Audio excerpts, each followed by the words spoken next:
दूर होता है, आंखें देखती हैं, दिल मजबूर होता है।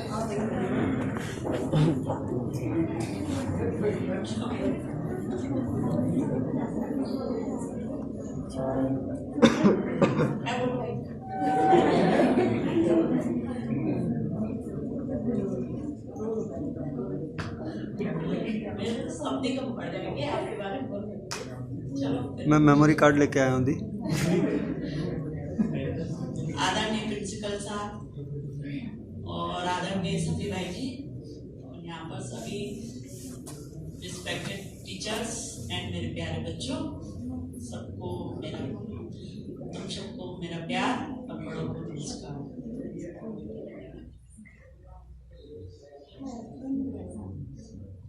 सभी भैया को मैं कब से जानती हूँ ये मुझे ही नहीं पता, क्योंकि उनके साथ मेरी जो यादें हैं वो मैं नहीं कह पाऊंगी या नहीं कह पाऊंगी। उनको भी याद नहीं होगा कि कब से उन्होंने मुझे देखा है, शायद उनको याद होगा, मुझे याद नहीं है। कभी भी हम दोनों जब बात करते हैं तो वो हमेशा कहते हैं जब मैंने तुझे देखा था तो इतनी सी थी, है ना सभी भाई जी, इतनी थी ना। तो कहते इतनी सी थी, इतनी तेरी छोटी छोटी फ्रॉक हुआ करती थी, कंधे में तेरे बैग हुआ करता था, तो स्कूल आती थी पढ़ने। ये बात सच है, उन्होंने मुझे बहुत छोटे से देखा है।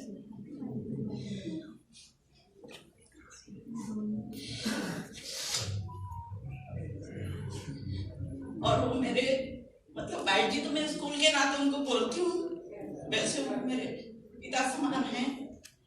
और हमेशा उन्होंने मुझे एक छोटा बच्चा ही समझा है, जिसके कारण वो आज भी मुझे दूर से जब भी आवाज देते हैं, मुझे तो याद ही नहीं है कि कभी उन्होंने मुझे पुष्पा बोला होगा या स्कूल में।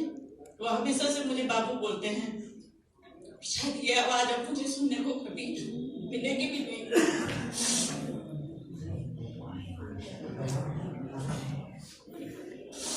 हमारा नाता एक भाई बहन का ना होके एक पिता पुत्री का है। और जो मैं समझती हूँ, जो प्यार सम्मान जो एक पिता अपने बच्चे को देता है या समझाता है, वो उन्होंने हमेशा अपना हाथ मेरे सिर पे रखा। और मैं चाहती हूँ ये हाथ हमेशा मेरे सिर पे रहे, जब तक हम इस दुनिया में हैं, हमेशा उनके साथ रहूँ मैं। ऐसे ही मैंने अभी कुछ दिन पहले कहा था, भाई जी मुझे कह रहे थे मैं घर जा रहा हूँ बाबू, कल से मेरी चाय मत बनाना। तो मैं गुस्सा हो गई, मैंने कहा अभी थोड़े ही दिन बचे, आप वो भी अपने घर जा रहे हो घड़ी घड़ी, ये थोड़ा समय तो हमारे साथ बिताओ। तो कहने लगे चिंता मत कर, मैं सैटरडे को आऊंगा तो फिर पीऊंगा चाय। और ऐसे जब मैं रोने लगी तो मुझे समझाया कि रोने की क्या बात है, आजकल तो मोबाइल है, मोबाइल में बातचीत हो सकती है, तेरा नंबर तेरी भाभी के पास है, मैं बात करूंगा। तो मतलब मुझे उस टाइम इतना अच्छा लगा कि शायद मैं बयान नहीं कर सकती आप लोगों के सामने बच्चों। और मैं आगे कुछ कहना भी नहीं चाहूंगी, जो मैं कहना चाहती हूँ वो मेरे दिल में बहुत है। बस मैं इतना ही कहूंगी, आप जहाँ भी रहें, जैसे भी रहे, अपने परिवार के साथ खुश रहें, आपको ईश्वर हमेशा स्वस्थ रखे। और एक बात और मैं अंत में कहूंगी, मुझे आज 35-36 साल से स्कूल में हो गए। मैं जब भी स्कूल आती थी, चाहे वो मेरी मॉर्निंग ड्यूटी रही हो हॉस्टल में, चाहे डे ड्यूटी रही हो, चाहे नाइट ड्यूटी रही हो, सभी भाई जी मुझे गेट में सबसे पहले मिलते थे। रात की ड्यूटी में भी 8 बजे मैं आती थी, तो वो भी यहाँ से जाते हुए मुझे मिलते थे, कहते थे बाबू तो संभाल अपने बच्चों को, मैं जा रहा हूँ, सुबह मिलूंगा। यानी कि जब मैं मॉर्निंग में जब बच्चों को उठाती थी तो भाई जी की आवाज बाहर से ही आ जाती थी। और एग्जाम के दिनों में भी भाई जी रात को 10 बजे चाय देने आते थे। शायद अब तो वो सिस्टम है कि नहीं है, अभी कोरोना की वजह से भी बंद है। पर जब तक मैं हॉस्टल में नाइट ड्यूटी में रही हूँ, 10 बजे उनकी बेल मुझे हमेशा सुनाई देती थी कि बच्चों के लिए चाय लेने नीचे आ जाओ। तो मतलब आपके बारे में सबने इतना कुछ कहा, सब आपको इतना वो मान सम्मान देते हैं। शायद भाई जी आप बहुत लकी हो, इस स्कूल में हमारे सबके बीच में इतना मान सम्मान पाना हर किसी के लिए नहीं उपलब्ध होता है। बस मैं आपके लिए यही दुआ करूंगी, आप जहाँ भी जैसे भी हम सबको याद करते हुए अपना जीवन यापन अच्छे से बिताएं, अपने बच्चों के साथ अच्छे से रहें और भाभी के साथ अब घूमने जाएं। यही मैं आपसे रिक्वेस्ट करूंगी। धन्यवाद। यहाँ कल क्या वो किसने जाना।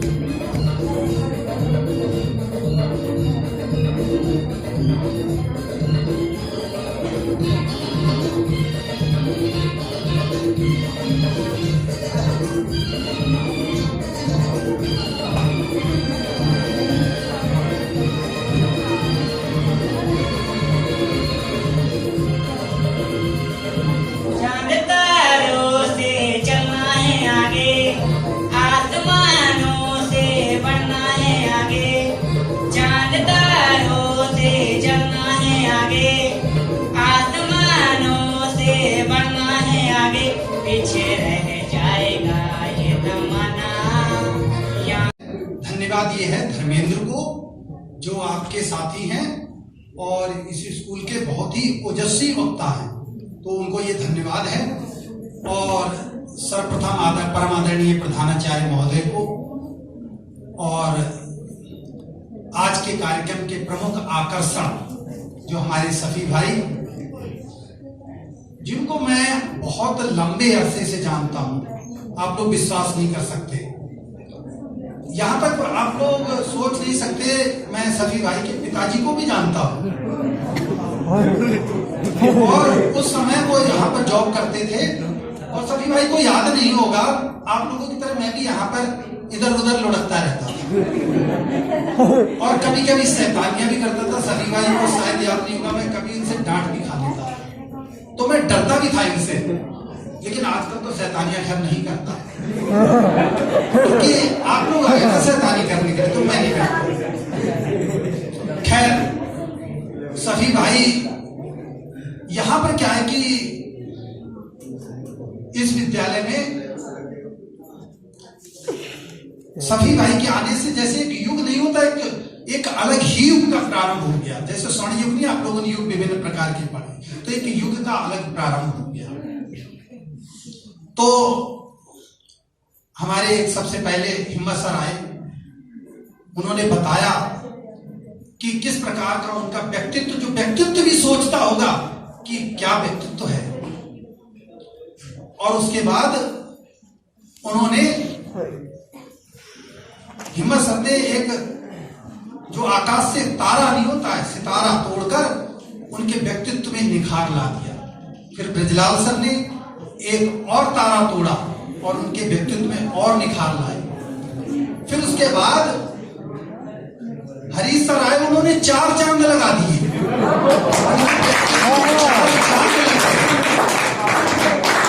और फिर उसके बाद आपने देखा कि नरेश सर आए, उन्होंने तारे ही तारे आसमान से तोड़कर धरती पर ले आए। फिर आप लोगों ने देखा कि राकेश सर आए और बच्चे आए, आसमान से जमीन पर सितारे और तारे सब, चांद तारे सब आ गए और दुआएं देने लगे हमारे सफी भाई। क्योंकि ये इस विद्यालय की एक एक दीवार, एक एक यहाँ की खिड़कियां, यहाँ के पेड़ पौधे सब जो हैं, दरवाजे, ये सब इनके कार्यों की आज भी प्रशंसा करते हैं। आप लोगों ने पढ़ा होगा क्लास 9th में, क्लास 9th में आप लोगों ने एक पाठ है, और उस पाठ में ये बताया गया कि जब लोग फ्रीडा लॉरेंस से पूछते थे कि उनके पति के बारे में कुछ बताएं, याद आया? सालिम अली। तो फ्रीडा लॉरेंस क्या कहती थी कि मेरे छत पर बैठे पक्षी, चिड़िया, जानवर, ये सब मेरे पिता के बारे में एक एक शब्द बोलते हैं, मैं उनके बारे में क्या बताऊं। तो साथियों, कहने का मतलब ये है कि सफी भाई के बारे में कुछ कहना सूरज को दीपक दिखाने के समान है।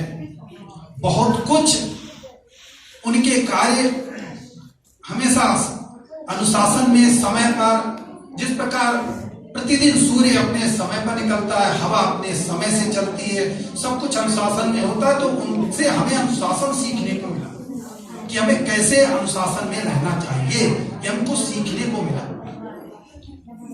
उनके व्यक्तित्व से बहुत कुछ सीखने को मिलता है हम लोगों को।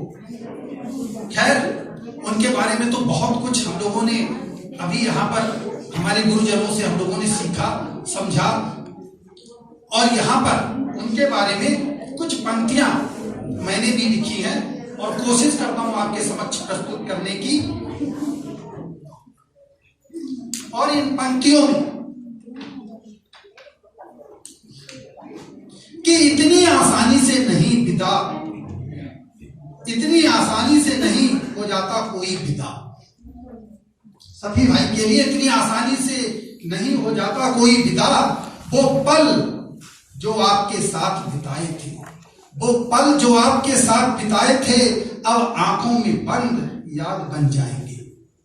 वो पल जो आपके साथ बिताए थे, अब आंखों में बंद याद बन जाएंगे, ना जाने अब कहां फिर मुलाकात होगी। देर सवेर कब बात होगी। आपका वो प्यार भरा साथ, आपका वो प्यार भरा वो साथ बिताए हुए पल, खट्टी मीठी सी यादें बहुत याद आएंगी। तुम्हें पास आकर विदा कर रहे हैं, तुम्हें पास आकर विदा कर रहे हैं, कहीं दूर जाकर हमें मत भुलाना। अगर भूल जाओ तो चिंता नहीं है, अगर भूल जाओ तो चिंता नहीं है, मगर याद आकर हमें मत रुलाना। और चार पंक्तियां। भोर गमगीन होकर खबर लाई है, भोर गमगीन होकर खबर लाई है, दिन भी बेचैन है धूप घबराई है। आपको हम फेयरवेल दे देंगे मगर, आपको हम फेयरवेल दे देंगे मगर, दिल सुबकने लगा है आंख भर आई है, दिल सुबकने लगा है आंख भर आई है। अनगिनत आपके हम पर एहसान, ये पंक्तियां सफी भाई को समर्पित। अनगिनत आपके हम पर एहसान है, फिर भी इस बात से आप अनजान हैं। किस्मत से स्कूल को मिले हैं आप, किस्मत से स्कूल को मिले हैं आप, आजकल इस जहां में कहां ऐसे इंसान।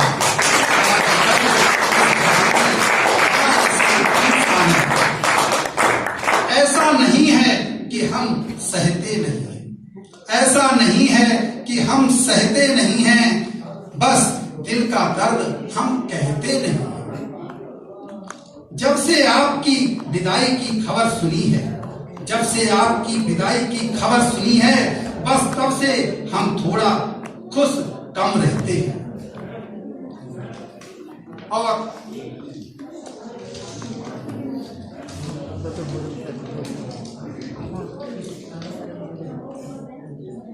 आपसे ही शाम, अब आपके बारे में थोड़ा। आपसे ही शाम, आपसे ही पहचान देखी है, निष्ठा और समर्पण की दास्तान देखी है। आपके प्रयासों से हमने इस स्कूल की जमीन से आसमां तक की उड़ान देखी है। आपके जाने से हर तरफ सन्नाटा छा जाएगा, आपके जाने से हर तरफ सन्नाटा छा जाएगा। आपको याद करके ये दिल भी उदास हो जाएगा।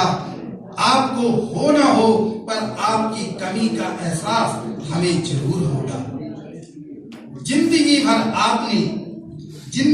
आपने अपना फर्ज निभाया, रोते हुए को हंसना सिखाया, कमजोरों को लड़ना सिखाया, पर आज आपकी विदाई के दिन आपकी यादों ने हमें जरूर रुलाया।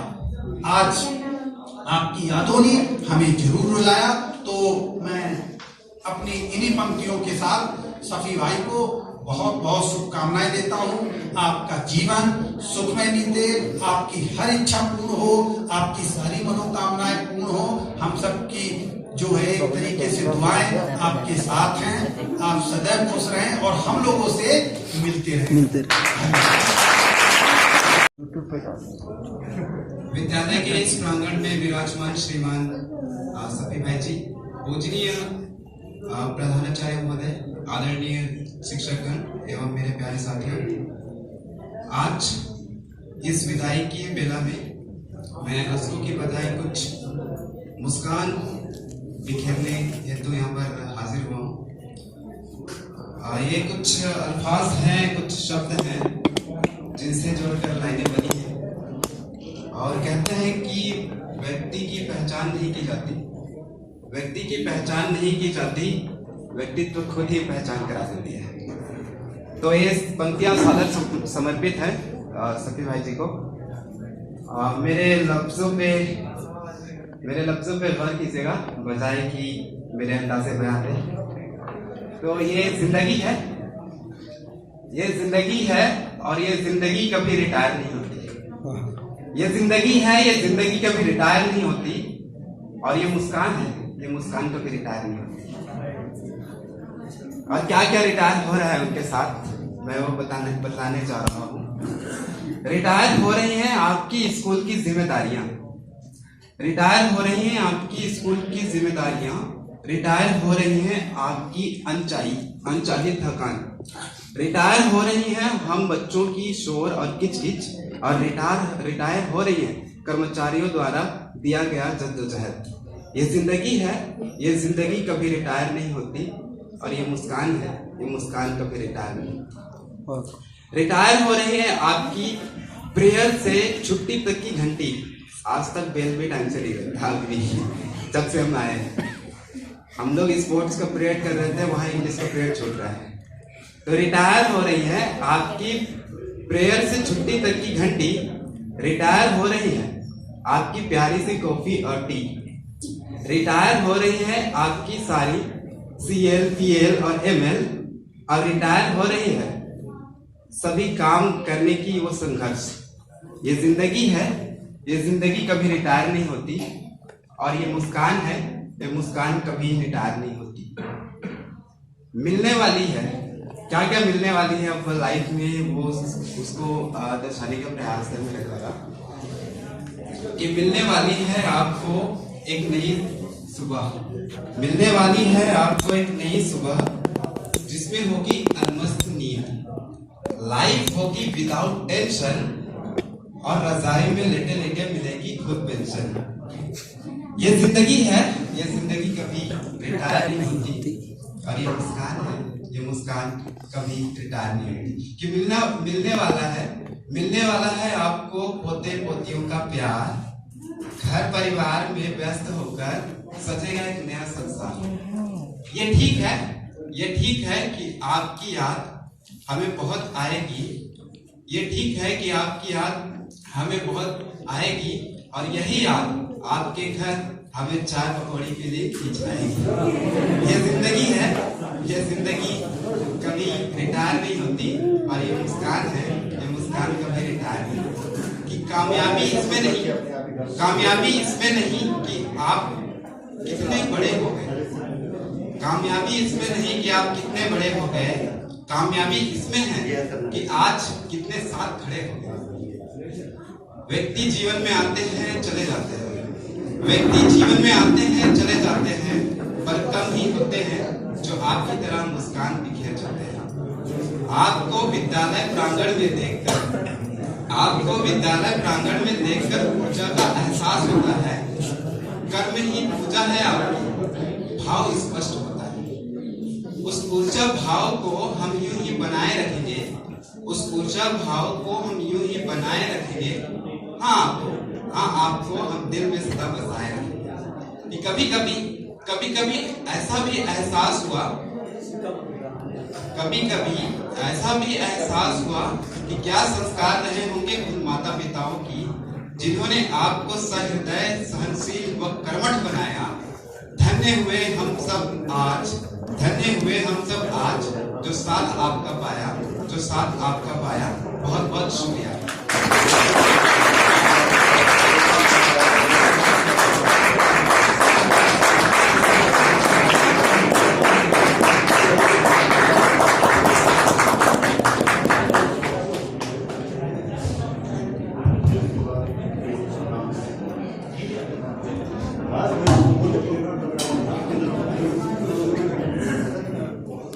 धन्यवाद नीरुदास आपकी खूबसूरत प्रस्तुति के लिए। अब मैं आप सभी के समक्ष आवाज देता हूं। उससे पहले अर्ज किया है, सिर्फ खंजर ही नहीं पानी चाहिए, सिर्फ खंजर ही नहीं आंखों में पानी चाहिए, सिर्फ खंजर ही नहीं आंखों में पानी चाहिए। ऐ खुदा दुश्मन भी खानदानी चाहिए। मैंने अपनी आंखों से लहू छलका दिया, मैंने अपनी आंखों से लहू छलका दिया। एक समंदर ने कहा था मुझको पानी चाहिए। अब मैं आप सभी के समक्ष विजय सिंह को बुलाता हूं। सभी भाई जी और मुझे आदरणीय प्रधानाचार्य महोदय, सभी भाई जी और समस्त टीचर और मेरे साथी, आज की जो मेरी प्रस्तुति है इसमें सिर्फ ये है कि मेघनाथ को पता लग चुकी है कि जो राम है और लक्ष्मण है वो भगवान है, और वो अपने पिता को समझाने के पश्चात युद्ध पे जा रहा है, तो वो अपनी पत्नी को समझाता है। वही मैंने यहाँ पर प्रस्तुत करने की कोशिश की। बाकी ये गाना बहुत ही अच्छा है, हालांकि मैं उतना अच्छा ना गा पाऊँ। आप लोग समझदार होता है, आप इसे जैसे रिलेट करेंगे ये उसी तरीके का होगा।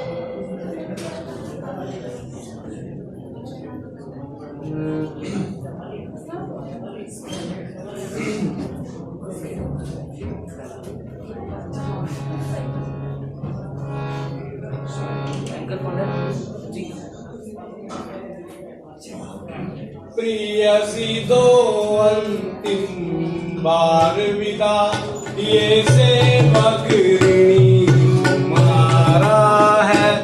तुम भी जानो मैं भी जानूं, ये अंतिम मिलन हमारा है।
जगन्नाथ संगत की बात भजन पढ़ने का नहीं होता ना भाई, तबले राजकुमारी बजा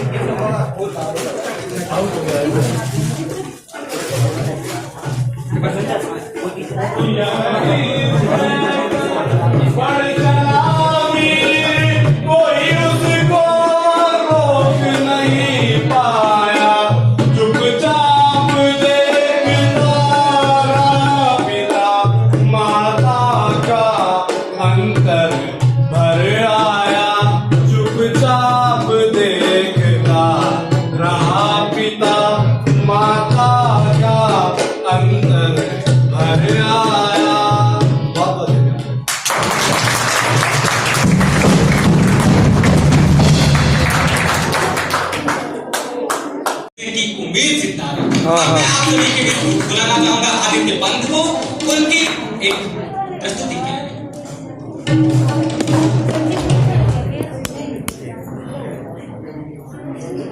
अमित सर, माइक